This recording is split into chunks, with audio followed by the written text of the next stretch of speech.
السلام علیکم ناظرین، ویسے تو سلطنت عثمانیہ کی ابتدا سے انتہا تک عثمانیوں نے اپنے دشمنوں کو ہرانے کے لیے کئی طرح کے ہتھیار استعمال کیے، جن کی بدولت سلطنت عثمانیہ 6 صدیوں تک قائم و دائم رہی۔ لیکن آج کی اس ویڈیو میں ہم آپ کو عثمانیوں کے جس ہتھیار کے بارے میں بتائیں گے، شاید اس سے پہلے آپ اس سے واقف نہ ہوں، تو ویڈیو کو آخر تک ضرور دیکھیے گا۔ اور اگر آپ نے ابھی تک ہمارے اس چینل کو سبسکرائب نہ کیا ہو تو ویڈیو کو لائک کر کے چینل کو ضرور سبسکرائب کر لیجئے۔ آج کی یہ ویڈیو سلطنت عثمانیہ کے جس عجیب و غریب ہتھیار کے بارے میں ہے، وہ ہے عثمانی تھپڑ۔ ناظرین، اگر آپ کرولش عثمان دیکھ رہے ہیں یا دریلش ارطغرل دیکھتے رہے ہیں تو آپ نے کئی مناظر میں ڈرامے کے کرداروں کو اپنے سامنے والے مد مقابل کو زوردار تھپڑ رسید کرتے ضرور دیکھا ہوگا، اور آپ ان تھپڑوں سے ضرور واقف ہوں گے۔ لیکن شاید آپ یہ نہ جانتے ہوں کہ یہ تھپڑ عثمانی فوج نے کئی جنگوں میں بطور ہتھیار استعمال کیا ہے۔ عثمانی تھپڑ ایک ایسی دفاعی ٹیکنیک ہے جس کے استعمال سے مد مقابل کے سر کی ہڈی چٹک جاتی تھی اور وہ اکثر موقع پر ہی مر جاتا تھا۔ کہا جاتا ہے کہ یہ تھپڑ اگر کسی گھوڑے کو بھی رسید کر دیا جاتا تھا تو وہ بھی زندہ نہیں بچتا تھا۔ ناظرین، اگر ہم ترکوں کے عروج کی وجوہات پر نظر ڈالیں تو ایک اہم وجہ جو سامنے آتی ہے وہ ترکوں کی اپنے مخالفین پر ہتھیاروں اور عسکری سوچ کی برتری ہے۔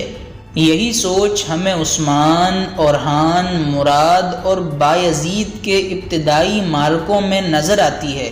یہاں تک کہ جب سلطان محمد فاتح نے قسطنطنیہ کو فتح کرنے کا ارادہ کیا تو اوربن نامی ایک انجینئر سے اتنی بڑی توپ بنوائی کہ تاریخ میں اس سے پہلے اتنی بڑی توپ کبھی نہیں بنائی گئی تھی۔ اسے انہوں نے شاہی توپ کا نام دیا اور اس انجینئر کو توپ بنانے کے بدلے 4 گنا زیادہ رقم ادا کی۔ ناظرین، یہ عالیشان توپ قسطنطنیہ کی مضبوط ترین دیواروں کو گرانے میں کام آئی، لیکن اس معرکے کے دوران جب عثمانی فوجیں شہر کی دیواروں پر پہنچ گئی تھی تو دونوں مسلم اور عیسائی فوجیوں کی زیادہ تعداد کی وجہ سے دیوار پر جگہ بہت کم ہو گئی اور تلوار چلانا بہت مشکل ہو گیا۔ ایسے میں ترکوں کے خنجروں نے ان کی مدد کی اور عیسائیوں کی لمبی تلواریں ہجوم میں الجھنا شروع ہو گئی، اور جن مقامات پر خنجر بھی نہیں چل سکتے تھے وہاں پر ترکوں نے اپنے اس شاندار ہتھیار یعنی عثمانی تھپڑ کا استعمال کر دیا اور قسطنطنیہ پر تھوڑی ہی دیر میں عثمانیوں کا قبضہ ہو گیا۔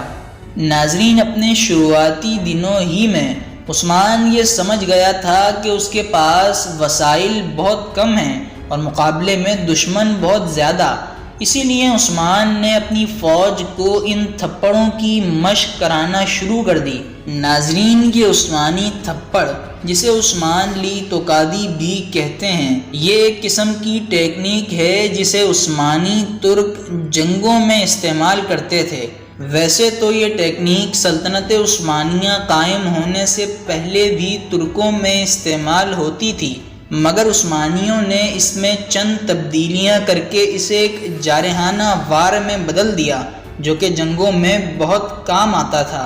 عثمانی سپاہی جب لڑائی کے دوران ہتھیاروں کے بغیر ہو جاتے تو عثمانی تھپڑ سے ہی کام لیتے، جس سے دشمن کا دماغ وقتی طور پر سن ہو جاتا۔ یہ تھپڑ ہاتھ کے دونوں طرف سے لگایا جا سکتا ہے اور یہ تھپڑ مارتے ہوئے بازو کو کونی سے نہیں موڑا جاتا اور کندھوں تک بازو کو سیدھا رکھ کر مارا جاتا ہے تاکہ مارتے وقت پوری طاقت استعمال ہو، اور اس وجہ سے آواز بھی بہت زوردار پیدا ہوتی ہے جس سے دشمن کچھ دیر کے لیے ڈر جاتا ہے۔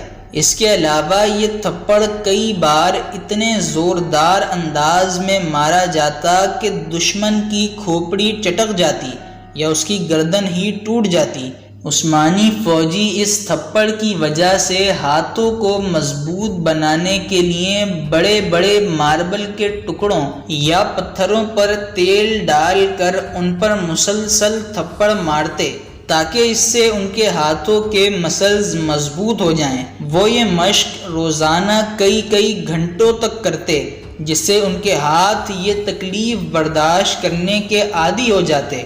پھر ایسا وقت بھی آتا کہ ان کا یہ تھپڑ کئی بار دھات کے ہیلمٹ کو بھی پچکا دیتا۔ یہ تربیت 2 سال تک چلتی رہتی تھی۔